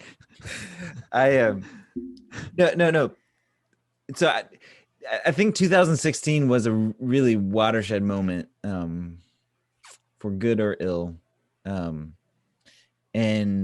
I mean, I read and follow a lot of people online, and particularly on Twitter, which, you know, it could be an echo chamber. I'm aware of that, but I've heard of so many people who like in my peer group, or at least in my generation, within like 10 years of me on either side, that they like the 2016 was the year that they realized they didn't fit in the church, and either they've gone full apostasy or they have completely rejected everything that the conservative church once had to offer them. Or I shouldn't say that. There are some people who still, I think, hold on to orthodoxy, but just don't have a home, I guess. And now 2020 again. I mean, obviously it's election years. That's the pattern. Like, no surprise. But it feels like 2020, for multiple reasons, is another watershed moment. The election for sure, but probably even more so this year were the riots and COVID and everything that had to do with, and all the craziness that has sprung from that. And I feel like maybe there's a little bit more clarity about what's going on, and people, like I think if 2016 was just weird and confusing, 2020 has been weird and confusing, but I think we understand what's going on a little bit more now. Like, I think we see the Christian nationalism has revealed itself. And for myself, I understand a little bit, I think, better what I'm supposed to be about. And it took me maybe all of like the last 4 years to kind of figure that out theologically, or whatever, what that looks like. But so I'm just kind of curious. 2016 was confusing and weird for a lot of people, and some people lost their faith, some people were disillusioned, and maybe are still floundering. And so I'm curious, with 2020, another weird, crazy year behind us, potentially another weird, crazy year ahead of us. And I don't mean that in like a light term either. Like it's been hard. What does it look like going forward? And can we bring some clarity for ourselves, for people listening? Not saying that that we're going to have all of the answers right here, but like, as kingdom people, and I mean that as people who follow King Jesus, who ally themselves with King Jesus, who submit to him and want to propagate his kingdom and his justice, and want to pursue righteousness and see righteousness happen in our land and in our hearts and in our churches and whatever. What is it going to look like going forward into 2021 under a Biden presidency and with this like sharp Christian nationalism on one side that isn't going to go anywhere, I don't think, at least not within the next 365 days. And then also like maybe a newfound like left leaning Christian what's the term, like moral what was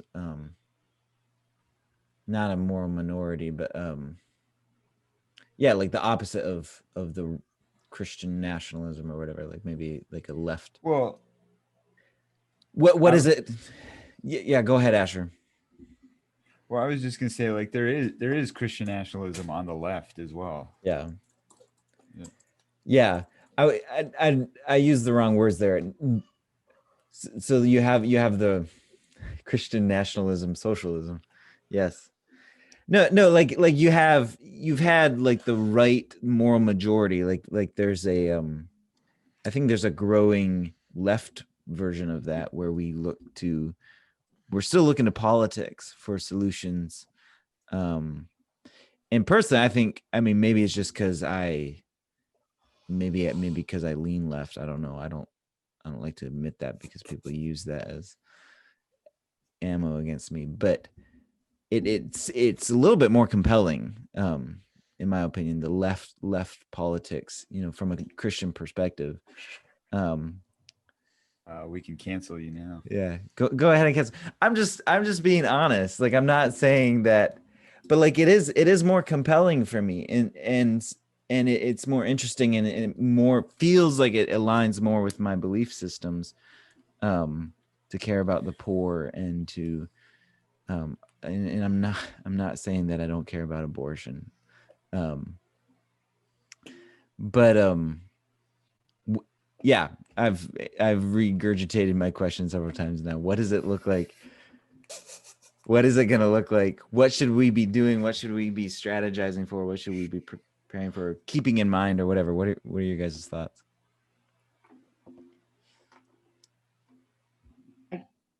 I guess so. Yeah, I don't know. I think I tend to end up seeing the Christian nationalism on the left a lot more firsthand, because that's probably, like, within Black churches, that's probably much more, that just is much more prevalent. I mean, Obama named his book "A Promised Land." Mm-hmm. Like, Yeah. that's not like, that's a lot. Yeah. But yeah, I think it's hard to call people out of things when emotions are really high. So I think that if we manage to settle into a Biden presidency, I think that's probably a more effective time to, like, push into those issues with people who are just, like, those things feel really raw for them right now. And it's not that we should stop talking about them while they are, but just thinking about, like, how we can heal the church and things like that. I think it's good to push into those things while people are being more reasonable, when they're ready to work, when they're ready to, like, look at things more objectively, and when they don't feel so in the moment and so, like, pressing.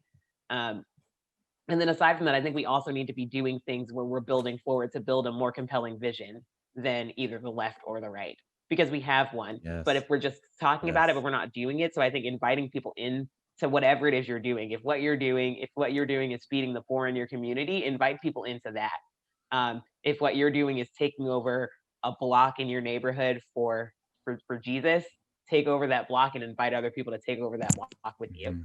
I just think that we need to be inviting people in, and then also calling them out, and that should be ongoing, but also that calling people out sometimes, specifically when they already think they're in the church, like, just calling people out when they're hurting and when they're, like, frenzied, isn't necessarily the most effective. And so this is probably a really effective time for that, just like it's been a really effective time over the past few years, like within the Black community, to call people out of Christian nationalism on the left when the country is very much so not there. Because it's much easier to say, see how this didn't work for you, see how this didn't further the gospel, see how this didn't, like, okay, like, let's not just revert back to that later. Like, let's learn from this moment and move on.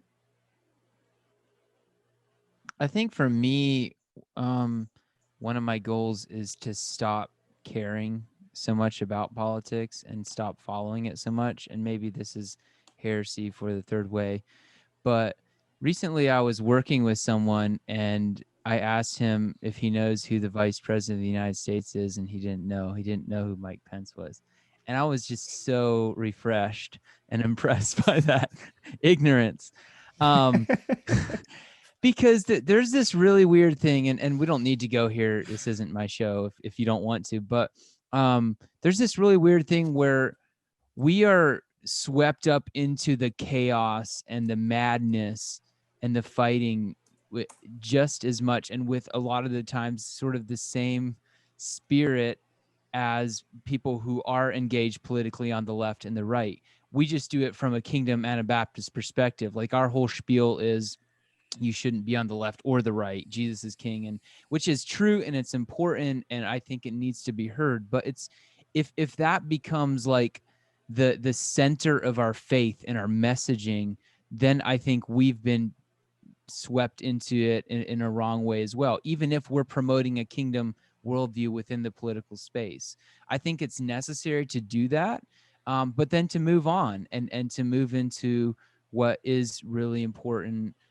What are the core things that Jesus commanded us to do, which, believe it or not, is not just to rant against people who are Republican or even Democrat.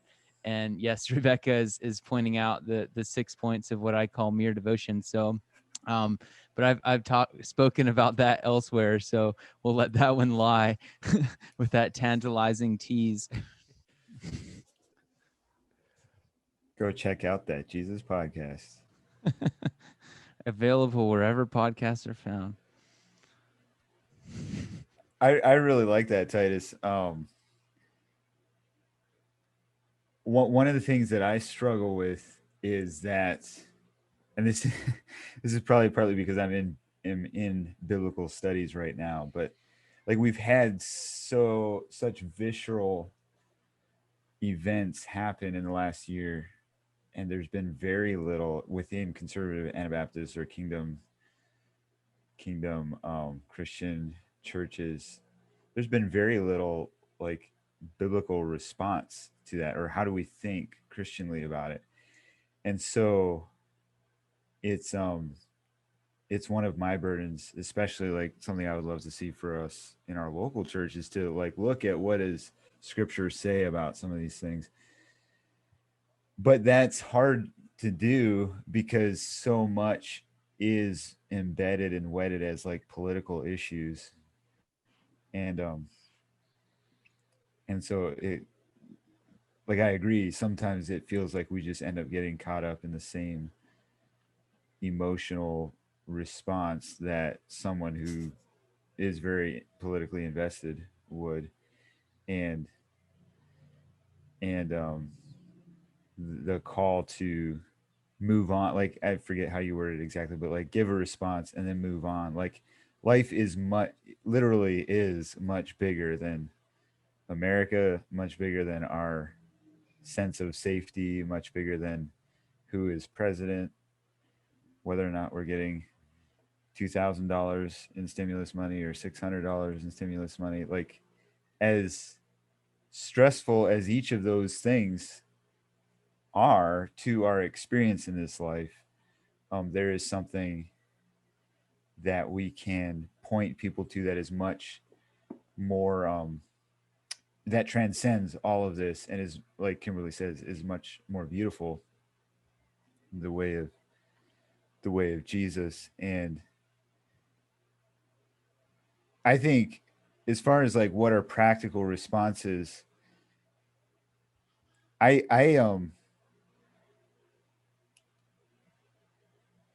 there's two things. I have a conversation going on in my head. I'm trying to sort them out, which road I'm going to go down. There are elements that I think we should be doing, that like Teresa and I are talking about, like, may potentially one day be a part of our lifestyle. that I have a growing conviction for. Maybe I'll just set those on the shelf and just talk about like things that we do right now that I want to continue doing. And that is like there's a couple guys in my life who have really struggled with finding a job. The one guy has been involved um, in the gang community for much of his life, and coming alongside of him, like I've walked with him. It's been 3 years now, but this year, like he has really struggled, obviously, with the shutdowns and people losing jobs and stuff, and so just like helping him fill out applications, helping him, giving him work when I can. I don't. My work isn't such that I can actually hire him, but when I can, I help him. And taking those opportunities to include in my life, and then along the way, like share the gospel, include him in our family life, which has been a lot harder this year with COVID than other years. But that's kind of what discipleship has looked like for the last couple of years for me personally. My wife too has one of the more direct things or more recent things that she's been involved in. There's a girl that we had met at a park a couple of years ago who was basically kicked out of her home, and also maybe had some experience of being sexually abused, and yet she's been very codependent with one of the guys that she's staying with, and so just like there's been this dance of trying to figure out how much you try to help someone until they're actually wanting help and wanting out of the life they've been in, and just taking the time when they do show desire for change and help to look at different options to get her into a home that there's a home for women, young ladies that in downtown LA that would help. I believe we have tomorrow she's going to be calling them, or Monday. This is Saturday, so going to be calling them to see what all. But I think it's helps provide job training and getting them into provides housing for them, but then also helps them find job and practical things of life where she could live on her own. Those are some small ways that we have found to do a work of justice. Both of these particular individuals that I'm talking about don't have access to computers like we do. They don't have access to a network like we do, and being able to find these places for them or potential jobs. They don't have the community support that we do, which I count as huge privileges, and Teresa and I both do, and those are ways. That's just like a small glimpse of how we try to leverage that privilege in helping bring someone up to the equal playing level, which is kind of a glimpse of how I would understand justice. And obviously, like, for everyone concerned about this, like all along the way, we are sharing the gospel with them and pointing them to Jesus. Right. Social gospel is what I heard.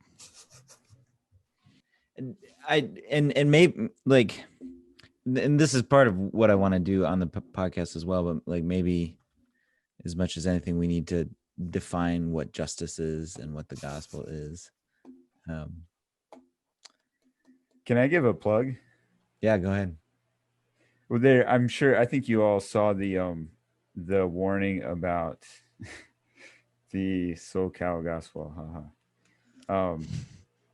It's hard to live in California and try to be a Christian because everybody thinks you're not. Somehow you're. Yeah. If you say something radical and kind of liberal, they blame it on California and not that you were studying the Bible. Or right. something. What was your the you saw the article about the warning against critical theory or critical race theory? Yeah. Are you guys familiar with the restorative faith community group Mm-hmm. online? They just recently released, and there's going to be another one, I believe. I'm not sure how soon. Looking at, well, the one they released was looking at biblical justice. What is biblical justice? And then another one is more direct, analyzing critical race theory, I think. And I would highly recommend them for people who want to understand or gain a broader biblical view of justice. That's the plug. Restorative Faith. Do they have a website or just a Facebook page? Not yet. Yeah, so far it's just a Facebook page, Yeah. but and that article is just a Word doc, Google Docs, but it's all there on the Facebook page. I think it's Go ahead. interesting to like I think it's important to not just be looking within our own specific Christian traditions for like examples of what does justice look like, because I think sometimes we spend too much time like reinventing the wheel on reinventing the wheel on what that on what justice can look like. And I think that if we are willing to broaden our horizons from just like the people we know or people from traditions that we can name, and identify at least some form of agreement with, we can see examples of what justice looks like, and also in that unity give an example of what it looks like to be the body of Christ across different experiences. I've been reading a lot more about like Catholic Worker and reading and they're really good at like asking questions about what does it mean to do justice, and restorative faith, and what is that?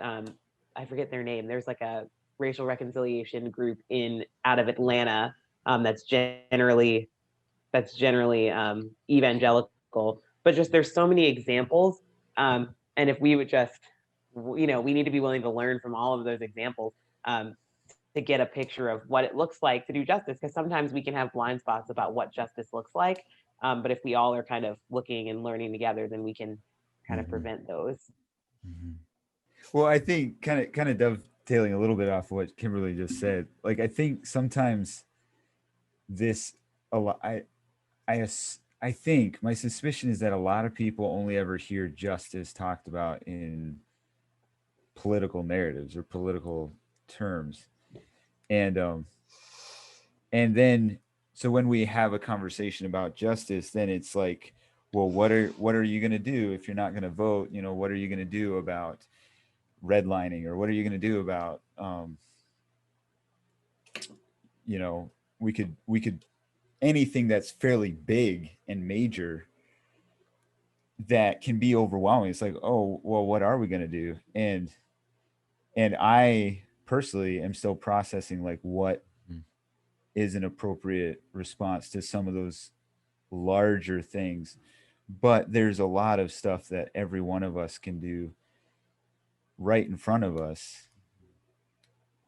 There are, for me, like I live in a city, like there's so many things right in front of me that's like, I don't know that I can get into, even have the emotional energy to get into some of the bigger things, because there's like, I've got a neighbor, I've got friends in our community that need help, like that I have, like I could go through life just fine, and they would continue to struggle, and I would be living just fine. And wherever there's that kind of imbalance is where a work of justice needs to be done. Like we step in and help them.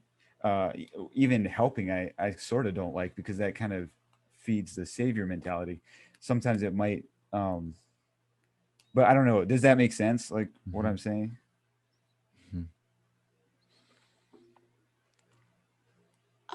Theologically, the kingdom view isn't just a theology or a political theology or a way of looking at things. The kingdom view is an ecclesiology, meaning that it is to be found within the church. So you could call it a theopolitical ecclesiology, like Jesus is king over the church. So I like to use that phrase. So the Christian realism or the other theologies, Christian realism in particular kind of approaches things on an individual basis. So it sees it like you, an individual Christian, should try to get into places of power so that you can make an individual difference. So different, it's like a scattered kind of view. Whereas in contrast, the kingdom view in contrast, the kingdom view is seeing the church as a political entity in itself, of a different kind of entity, but the church is an, a political place. It is a polis over which Jesus reigns, and the church, in the Anabaptist view, is like a witness to the state.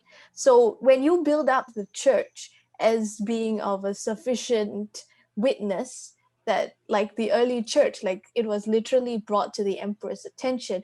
There was a record of, I think I read somewhere and I lost the quotation, that one of the emperors actually saw what Christians were doing and were kind of like, and was inspired by that to do something related to justice or the poor or something of that sort. So the church is such a strong entity that it speaks to political powers without necessarily having to step into the political arena, because it forms a body within society that has a voice just because of what it is. Like, so if you build up the church as a kingdom, ideally, that's the theoretical idea, it forms a witness to the state just by what it does, and that has a huge impact in society. But to do that, the church has to be a body, it has to be a community, it has to be alive. It can't just be like a subsidiary of the state, or it can't just be a conglomeration of individuals. Yeah, like, and thinking about it biblically, I can think of at least three ways that Christians are supposed to relate to some of these things. So I think, like you're saying, that the primary way is to form an alternative society where justice is lived out, and a compelling society that people want to be part of. For example, in the book of Acts, when the widows were not being cared for cultural and ethnic tensions were, I guess, behind why they weren't being cared for. It was addressed, and it was addressed quickly, and it was taken care of. So if we can have a society that everyone's taking care of each other, where there's no needy persons among us, as they said in the book of Acts, that is going to be compelling. A multi-ethnic society like the early church with the Jews and Gentiles. So I think that's the primary way that we're going to make a difference and we're going to change the world. But also, like, I think it's also biblical in thinking about our relationship to the broader society, to those outside of our alternative society, because we do have a responsibility to them as well, besides just preaching the gospel and inviting them to join our kingdom. I would say that we're called to be prophetic in calling out the evil and the injustice we see. So like we see John the Baptist calling out Herod publicly. We see that all throughout the Old Testament, maybe less so in the New Testament, less of at least followers of Jesus actively speaking against the authorities when they did evil things or against unjust systems. But I think there's still definitely a place for that. But then thirdly, I would just say, like, giving alms to the poor, like caring for the poor is something we do whether they're part of the church or not. So yeah, that those would be three things that at least come to my mind.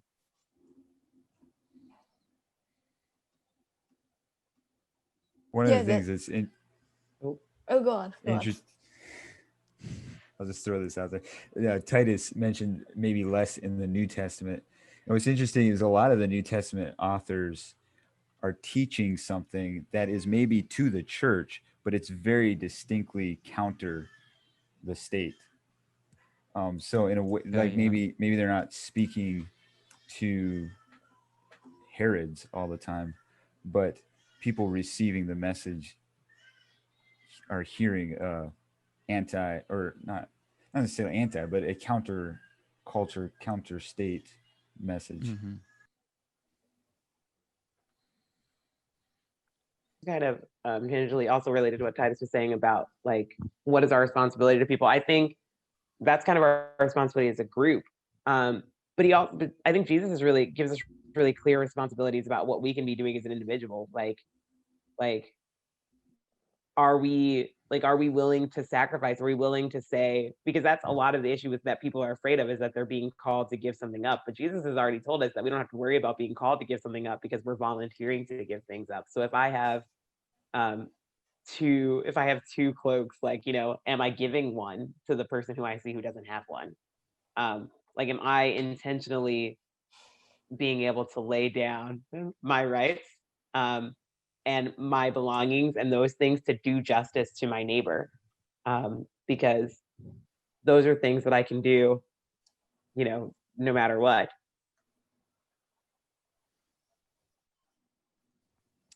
And I guess that's something like I'm really processing, and I think we all do, but just in kind of coming back to a little bit what we were talking about earlier, just how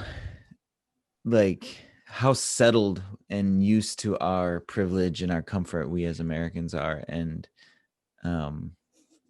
we truly don't understand how much sacrifice and suffering goes into like a radical obedience to Christ. How much obedience and suffering it requires. And we're and I mean I think that's one thing that has made our group, and maybe specifically our Anabaptist group, prone to Trumpism, is that we had gotten so used to our comforts, what we thought were our comforts, what we thought were our rights, our privileges, our democracy, and those were being taken away from us. And we don't want to say, I mean, that's very threatening. But to follow Jesus is incredibly radical, I think, or it should be. And what does it look like to identify with the least of these, and to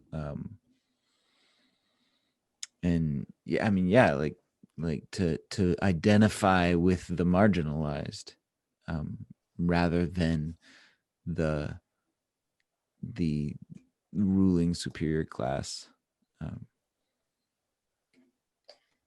So the correct term would actually be a theopolitical peace church and radical ecclesiology. No, Yeah. it's actually a term that You didn't comes hear up.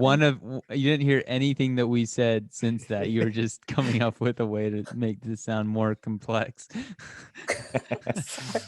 No, there's actually really good research. Like, I've read really good papers on radical ecclesiology, and, like, for example, the early Anabaptists and what they were doing, kind of turning their world upside down. So it is a Another real way legit another thing. way to say radical ecclesiology would be good church. There you go. So next time you can just say good church. But it's so much more authoritative to say it, radical ecclesiology. With what Chris was saying about like identifying with the marginalized, I've really been honing in. I've also been writing, so like that's probably why this is strong in my mind. But just this idea that like we should be racing to the bottom, that our goal isn't just to bring other people up to where we are and then we can all stay up here together. But this idea that like Jesus told us that the last will be first, and that Jesus kind of is the base example of identifying with the least of these, coming from a position of power and abandoning it to identify with the least of these.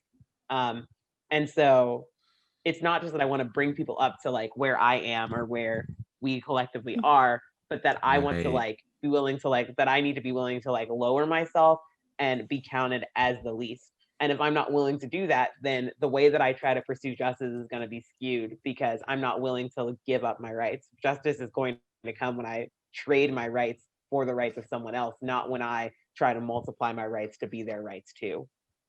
Yeah.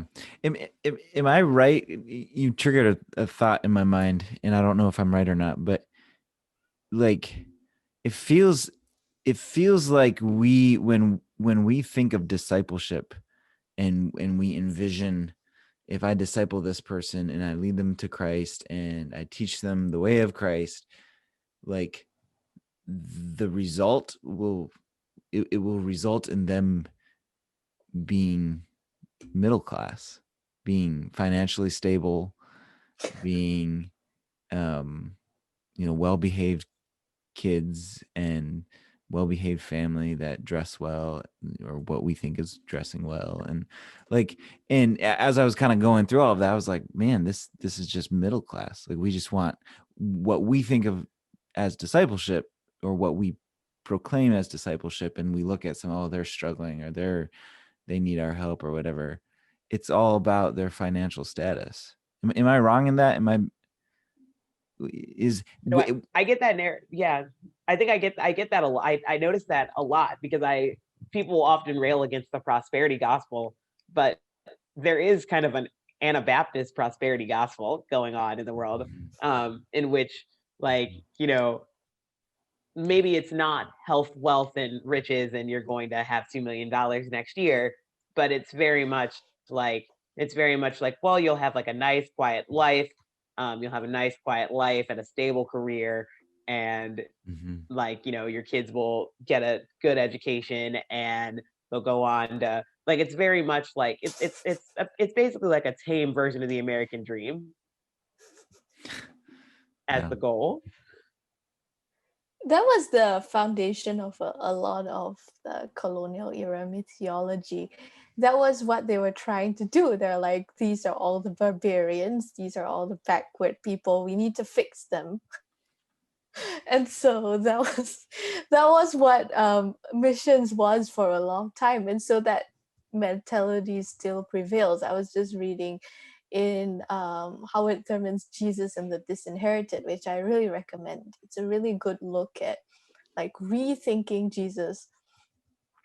That was he's writing in 1949, and he's saying this is how Christians think. They think they're better than other people, and so the Christians are the ones that are in power with privilege and wealth, and they think they're better, and they need to.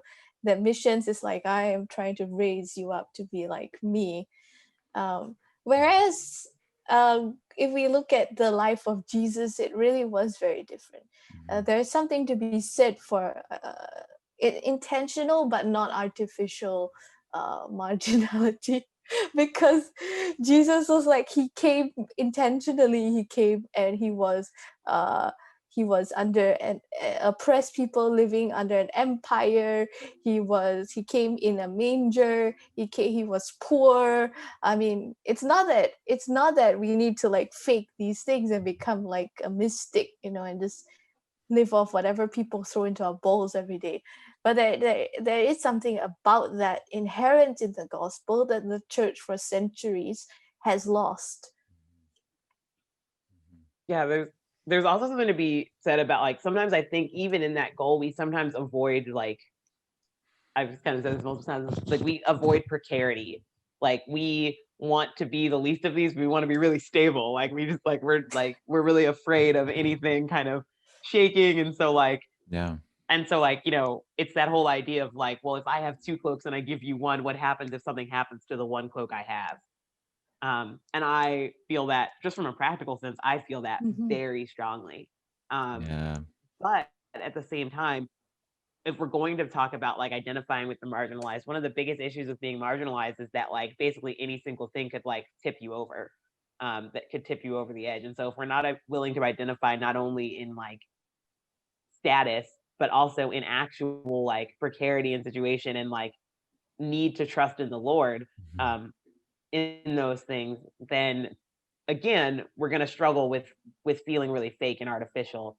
And God's justice is not fake and it is not artificial.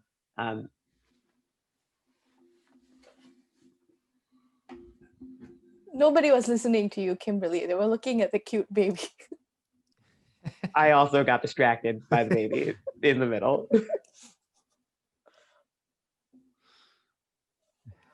Titus is going to tend to something.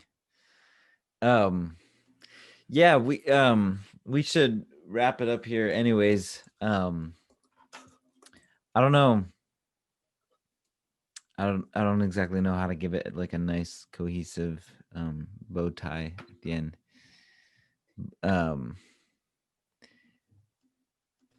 Well, I mean, really, if you read your Bible every day and do what it says, you would do the work of justice. Yeah. I think that's oversimplified since a lot of my Trump friends are telling me to read my Bible and pray every day. That's why I phrased it that way. It'd be interesting. I kind of miss that ability to like this. I kind of had this benefit originally of having not grown up in a Christian home, like being able to like read my Bible kind of neutrally at some point. And now there's like weight on those things. But I think there is, especially at the beginning of the year, I really do make a practice of trying to read through the New Testament, like not like take notes and not like, but just read through the entire New Testament pretty quickly over the course of like a couple weeks and try to imagine that I have never seen it before. And because sometimes I think if you're intentionally being neutral and blank and just saying, if I'd never heard anything, never knew anything else, like what would I get from this? Mm-hmm. And generally going with that as like a next step forward is usually actually a really practical help to like recenter and make sure that the things that I'm doing are actually based around the gospel and based around what Jesus has called us to, and not based around American culture or even like the random subculture that I've like built up with like other friends who follow Christ, just really focused in Jesus. Looking at the Bible through the eyes of the sort of like the unchurched is very different. Mm-hmm. So like when I was in India, the interesting thing is they'll just open the Bible and then they would just talk about it. And because it is in a context where maybe people haven't been Christianized or Westernized, it is quite different because Jesus's words are very accessible. It's very accessible to people even from a variety of cultures, because he talks about sheep and bread and things, and that was the intention of it. It was meant to be something that anybody could understand. That's why he used parables. So like looking, if you have the opportunity to read the New Testament with people who haven't had a lifetime of Christianity and devotional books and theology that's because the entire field of theology is imbricated in Euro-American culture and colonialism. If you have the opportunity to look at it from outside of that, it really is so much simpler, so much more straightforward, and it's so much more conducive to just read and let's just do what it says without adding too much in there, without reframing it to be like Western.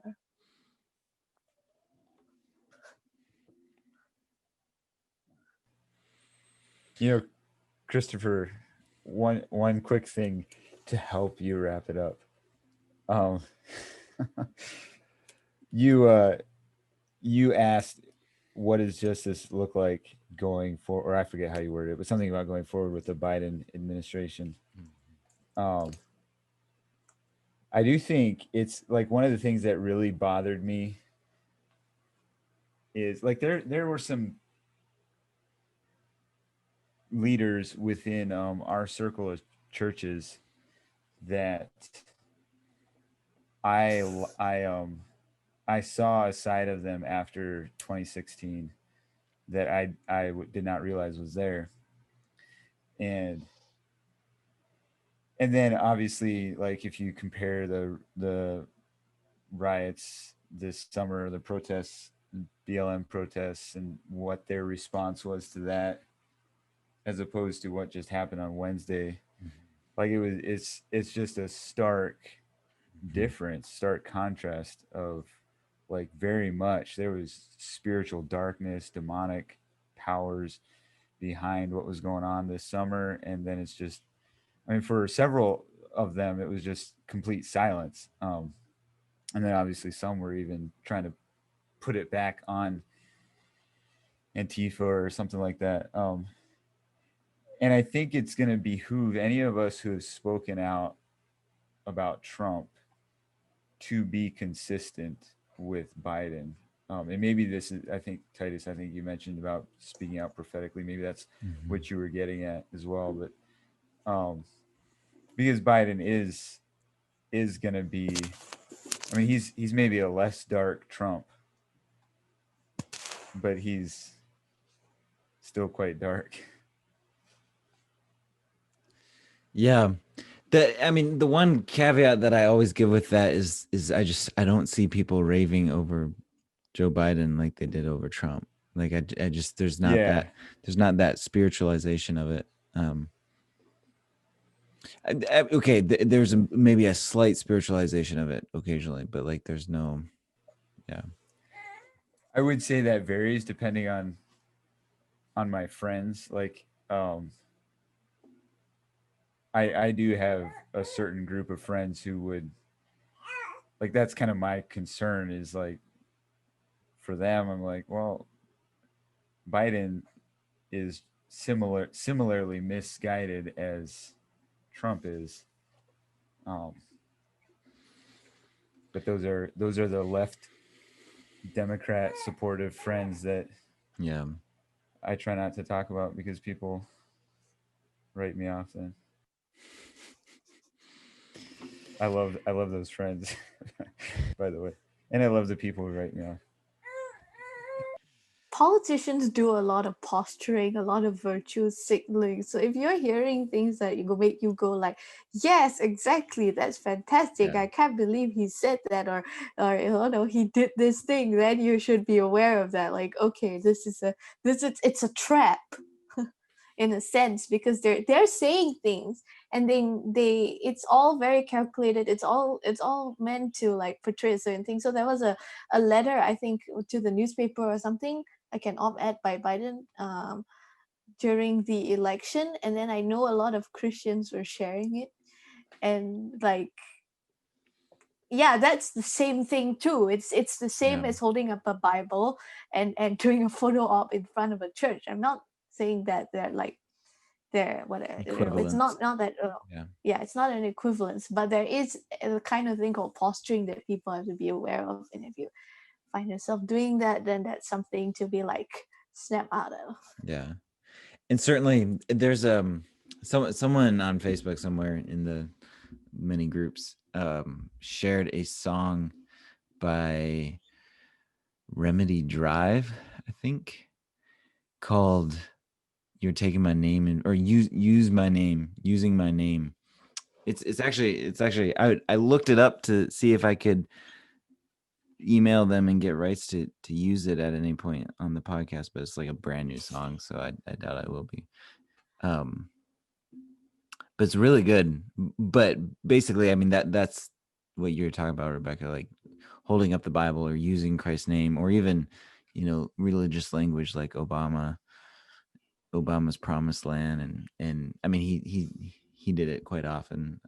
Trump certainly has done it in his own fashion, using God's name to platform themselves with Christians and to garner favor.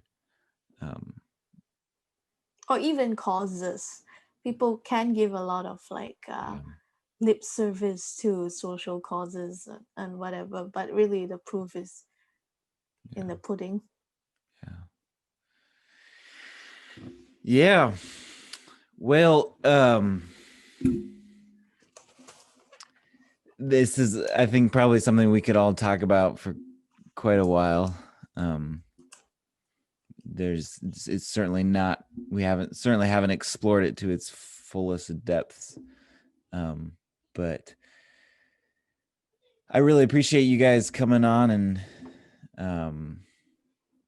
and chatting with me about some current events, and then just kind of setting a vision for going forward the next 4 years. I think it certainly will be interesting to see how the next 4 years play out. It'll be interesting to see what happens with Trump and his influence in the church. It'll be interesting to see what kind of influence Biden holds over people, what his legacy is, specifically in Christian context. But I really I think, Kimberly, you were the one who said, use the phrase to set a more compelling vision. And I guess that's kind of the overall thing that I just take away from this conversation, is to look for not the compelling vision, but to look for Jesus. But I think Jesus is the more compelling vision. I think when we lean into what he has called us to do, in our specific context, me here in Philadelphia, Asher in LA, you guys where you all are at, looking for where Jesus is at work and where other Christians are at work, and plugging in and doing what we can in our context, and then calling people into that rather than into our political ideology or conspiracy theories, or what name you, what say you, but whatever the phrase is. But yeah, I think we'll wrap this up. Thank you guys so much for hanging out and talking. This has been fun. This has been a blast. We should do it again. Absolutely. Hopefully not for current event reasons, but more just theological discussions. Yeah, ideally. Cool. Well, I will have an outro, so we don't need to say anything. We'll just say goodbye. See you guys. Thanks for listening. When I look into the face of my enemy, I see my brother. When I look into the face of my enemy, I see my brother. I see you now. When I look into the face, I see you now. I see you now. I see my brother. I see my sister. I see my father. I see my brother. When I look into the face of my enemy, I see my brother.